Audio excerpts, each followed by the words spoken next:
il faut jamais rigoler avec des Thaïs parce que en plus, tu peux t'énerver contre un Thaï. Le problème, c'est qu'il sera jamais tout seul, c'est que les autres Thaïs qui vont passer autour vont se mettre avec le Thaï avec qui tu t'embrouilles clairement. Où j'ai dû mettre en fait un petit ballon gonflable entre mes jambes et où la fille expulsait une fléchette avec ses parties génitales, hein, clairement. Couteau, femme non, mais couteau avec homme, oui, j'ai déjà vu. T'avais déjà vu un poignardage? Quelqu'un qui s'est fait poignarder? J'ai déjà vu, ouais, j'ai même vu avec des gens se faire attaquer au pistolet aussi. Ouais. Dans cette vidéo, on va aller retrouver Charles qui vit en Thaïlande depuis presque 10 ans, je crois. Il va nous partager plein de pépites sur l'expatriation en Thaïlande. J'espère que c'est une vidéo qui va vous plaire. Abonnez-vous à cette chaîne, ça vous permettra de recevoir toutes mes vidéos. Vous faites juste une petite pause maintenant pour vous abonner, comme ça vous allez me retrouver. Et puis un petit pouce bleu si vous voulez. Mon Instagram c'est FunFormat, qui s'affiche ici. Je partage plein de pépites. Et si vous voulez participer à ma petite cagnotte Tipeee, pour aider les enfants malades à l'hôpital, sous la vidéo en description, vous allez retrouver les liens pour me laisser un petit don. Et puis aussi plein de vidéos quand grâce à vos dons, on va dans les hôpitaux offrir des cadeaux aux enfants malades. Et c'est parti avec Charles. Salut Charles, comment vas-tu? Ça va très bien, merci de se rencontrer enfin. On est où là? On est au Lumpini Park, un beau matin, un beau dimanche matin. Il fait frais. Un petit peu de vent, ouais, il faisait un peu frais ce matin vers 7 h, il faisait très frais, mais là c'est plutôt agréable. Un peu de soleil, un peu dans le soleil, mais ça va. T'as quel âge Charles? Alors j'ai 37 ans. Et qu'est-ce que tu fais à Bangkok? Alors moi ça va faire bientôt 9 ans que je suis en Thaïlande, à Bangkok principalement. Alors je suis dans les achats. Achat stratégique spécialement, et ça va faire à peu près 1 an et demi que je travaille pour une entreprise en consulting achat. J'aide en fait les hôtels, les restaurants à réduire leurs coûts, ou aussi là on commence à s'attaquer sur d'autres types de clients comme les food manufacturing, des usines de production pour des aliments, pour des plats emportés, des choses comme ça, et on va se développer sur pas mal d'autres business parce que les achats, toutes les entreprises ont des achats et tout le monde cherche un peu à réduire leurs coûts. Alors nous, on va aider les entreprises à réduire leurs coûts. Alors moi, j'ai rien à cacher. En fait, je suis à 210 000 bahts bruts, ce qui me fait à la fin du mois à peu près 170 000 nets. Ce qui fait combien en euros? Ce qui doit faire à peu près au taux d'aujourd'hui peut-être du 4500, entre 4500 et 5000 euros. J'ai pas regardé le taux exact, mais ça 4500, 5000 euros net quoi. 4500, 4700. Ce qui te permet quand même de vivre correctement en tant que célibataire. Exactement. Après, j'ai pas d'enfants et alors je vis par moi-même.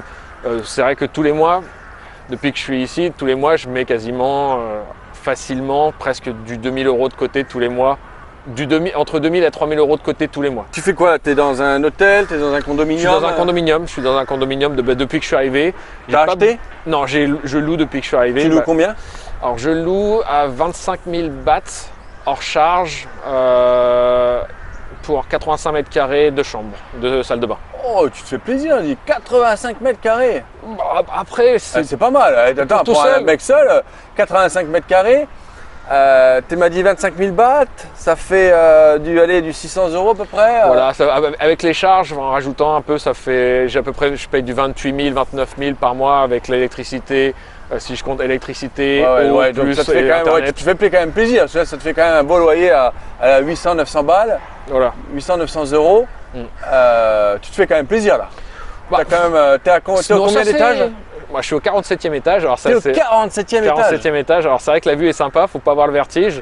Et quand il pleut, c'est vrai qu'on on le sent bien. Quand il y a le vent aussi. Après, mais c'est vrai que c'est agréable de voir la vue. Parce que la tour elle bouge quand il y a du vent. Non, mais je veux dire, c'est vrai qu'on l'entend plus dans les vitres et tout. Mais par contre, la vue est agréable. J'ai la vue sur tout le côté rivière avec Bang Krachao, la partie le poumon vert. Chao Phraya, non? La Chao Phraya, c'est la grande rivière. Et juste après, je suis ce qu'on appelle Bang Krachao, c'est le poumon vert de Bangkok, the Green Lung. Et tout, c'est vraiment sympa à faire si tu as l'occasion de louer. Tu traverses, tu loues un petit vélo et tu peux te promener dans toute la petite île. Tu as l'impression d'être à la campagne, en plein milieu de Bangkok.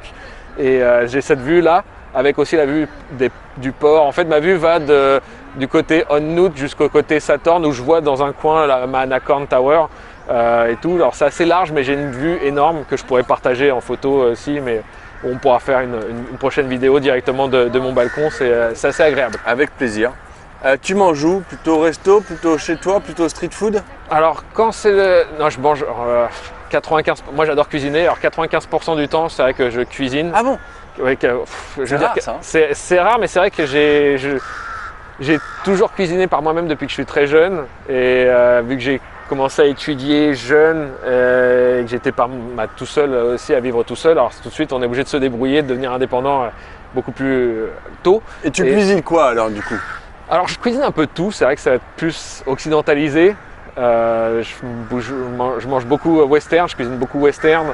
J'ai beaucoup de produits français chez moi. C'est vrai que j'ai même une armoire à pâtes, à conserve française, tout ça. T'as du gruyère, non? J'ai du gruyère aussi. Non, j'ai vraiment de tout. En plus, c'est vrai que j'ai encore beaucoup de vin. J'avais fait des gros achats de vin.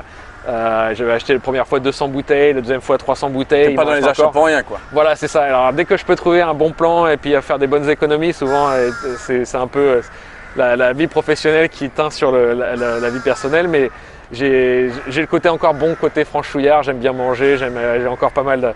J'ai ramené tous mes appareils à raclette, à fondue. J'ai même appris un four à pizza chez moi et tout. J'aime bien la bouffe. Alors je cuisine la plupart du temps.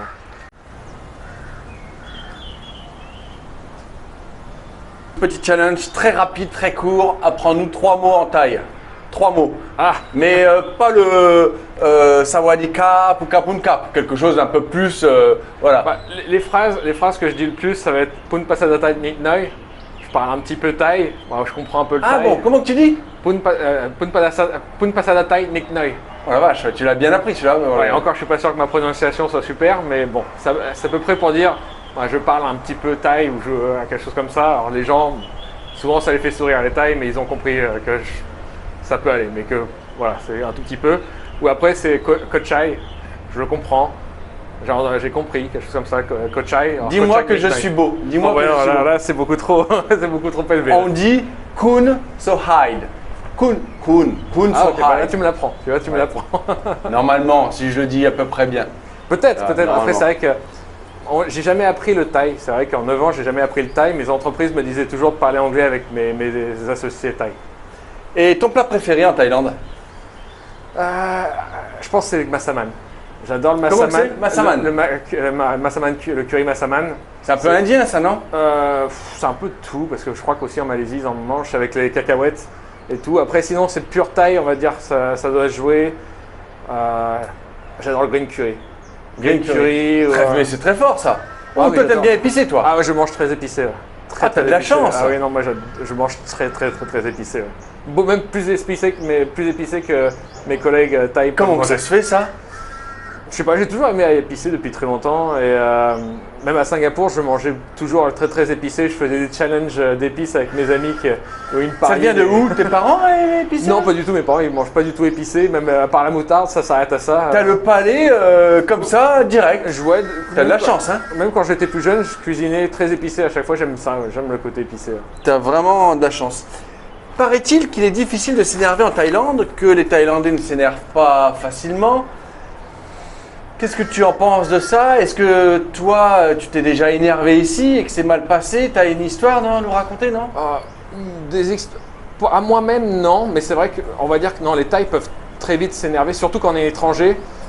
Il faut jamais rigoler avec des Thaïs. Parce qu'en plus, tu peux t'énerver contre un Thaï. Le problème, c'est qu'il sera jamais tout seul. C'est que les autres Thaïs qui vont passer autour vont se mettre avec le Thaï avec qui tu t'embrouilles, clairement. Et ça peut vite dégénérer. J'ai déjà vu des grosses embrouilles entre des Ah bon? étrangers et des Thaïs. Où pour ça? des petits trucs, mais que ce soit par rapport sur la route ou même par rapport à un mauvais regard, quelque chose comme ça, où tu rigoles et les gens ont cru que tu te moquais d'eux et tout, et ça peut vite dégénérer. Ça m'est pas arrivé moi Mais t'as vu personnellement. des bagarres? Mais, des bagarres, j'en ai vu, j'ai vu des trucs, il y a eu pas mal d'histoires sur Bangkok avec des gens, avec un policier hors service, en dehors de ses heures de service, qui a tiré et tué un étranger juste parce qu'il n'avait pas voulu lui payer une bière. Et ça, c'était sur Nana ou à Soi 13, 15, je sais plus trop. Mais il y a eu plein d'histoires sordides comme ça où ça peut arriver. Faut jamais. Moi, c'est vrai que je fais gaffe. Même je conduis tous les jours. Sur la route, je ne vais pas être du genre à klaxonner, à m'embrouiller. J'ai déjà vu des gens vraiment s'énerver et puis à faire n'importe quoi, des tailles qui peuvent vite. C'est pour ça, et ça revient à le côté culturel, c'est que ils ont tellement la partie bouddhiste que des fois je comprends pas le rapport avec la vie parce qu'ils sont capables de tuer quelqu'un pour une chose insignifiante de quelqu'un qui a coupé la route ou quelqu'un qui a klaxonné.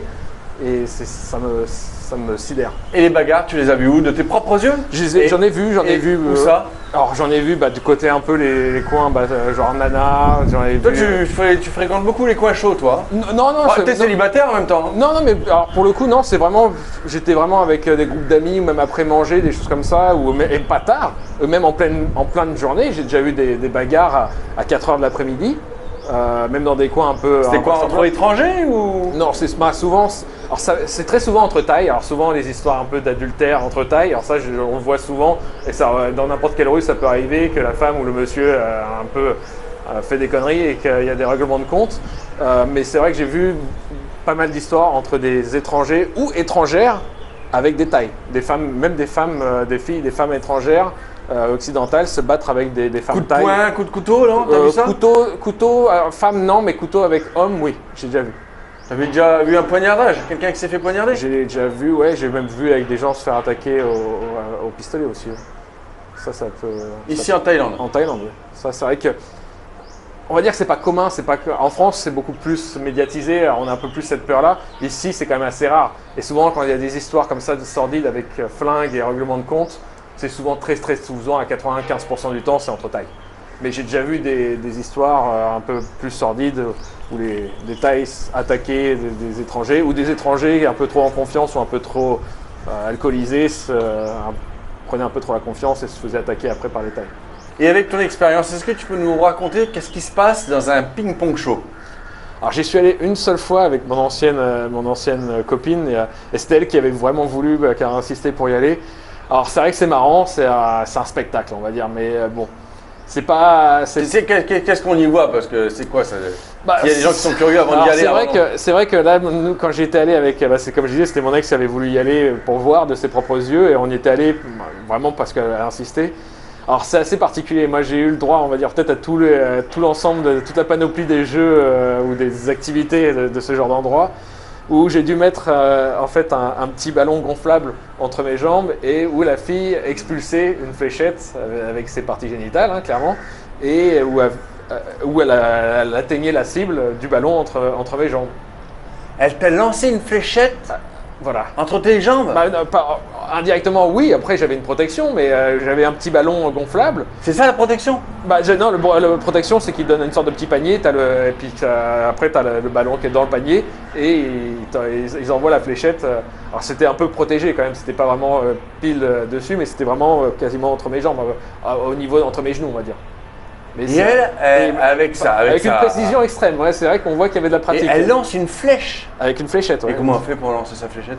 Partie technique, je sais pas comment c'est, quel talent, mais en tout cas c'était efficace. Les quelques ballons que j'ai eu entre les jambes, je crois qu'elle a dû louper une fois sur 4 ou 5 tirs. D'accord, et qu'est-ce qu'on peut y voir encore? Ah bon, j'avais vu aussi avec les lames de rasoir qui s'extraient du vagin, j'avais vu aussi les cigarettes où elle fume par en bas. C'est gore quand même, j'ai l'impression. Clairement, c'est particulier quoi. C'est vrai qu'après, on voit plus le corps d'une femme de la même façon quand on sait et qu'on voit ça. Mais on va dire que c'est un spectacle comme un autre, un spectacle un peu triste en soi, mais c'est impressionnant. Franchement, pour le coup, on ne peut pas s'imaginer que le corps humain puisse faire ça. Tu te sens plus en sécurité en Thaïlande ou bien en France On va dire que je me verrais plus, par exemple, marcher à 4 h du matin, même avec quelques verres dans le nez, en plein centre de Bangkok, que dans les mêmes situations. À Caen. À Paris, je pense que je le ferais pas. Clairement, à Paris, à 4 h du matin, par moi-même, avec quelques verres dans le nez, je pense que je ne marcherai pas, je ne rentrerai pas chez moi en marchant tout seul. Et déjà qu'en pleine journée à Paris, des fois, même malgré ma carrure, j'ai un peu de peur. Mais là, autant ici, je pense très sincèrement qu'il ne peut rien m'arriver, sauf si par exemple, je provoque des tailles ou je fais une mauvaise rencontre avec des tailles un peu éméchées ou drogués ou qui ont envie de taper un étranger. Mais j'y pense vraiment jamais quand je marche ou quand je suis même en voiture, en scooter ou peu importe, en moto, j'y pense vraiment jamais. J'ai ramené 3 choses de France spécialement pour toi et tu vas choisir qu'est-ce qui te manque le plus de France là. Je te les sors de mon sac et je te les mets là. Fromage, vin et le dernier, on va dire c'est plus la partie culture à la française qui me manque après. À la vie à la française aussi, mais bon après on ne peut pas tout avoir. Merci les amis d'avoir regardé encore, parce que là tu sais que normalement il n'y en a pas encore énormément qui sont encore là jusque là. Là c'est vraiment les 5% de motivés qui sont en train de regarder encore la vidéo, alors encore merci pour ça. N'hésitez pas à nous laisser un petit commentaire sous la vidéo, ou si vous n'avez pas d'idée, marquez-nous j'aime les temples en Thaïlande, voilà, comme ça nous montrera que vous êtes encore là, s'ils ne savent pas quoi marquer en commentaire. J'aime les temples en Thaïlande, parce que je crois qu'on est dans une espèce de petit temple là, non? Ouais, à peu près. Ouais. Peut-être pas un temple thaïlandais quand même. Ah, Ouais, c'est peut-être thaïlandais chinois. Thaïlandais japonais. Ouais, japonais. Thaïlandais japonais. Voilà, j'aime les temples en Thaïlande. Marquez-nous ça en commentaire. Un grand merci encore une fois à Charles. Abonnez-vous à cette chaîne. Faites une petite pause maintenant. Ça prend 2 secondes. Sinon après vous n'allez plus me retrouver. Et voilà, mettez-moi un petit pouce bleu si vous voulez. Et si vous voulez participer à ma petite cagnotte Tipeee pour aider les enfants malades à l'hôpital, vous retrouvez sous la vidéo en description toutes les informations nécessaires. Et mon Instagram c'est funformat. Voilà. À bientôt. Merci Charles. Merci beaucoup. Salut.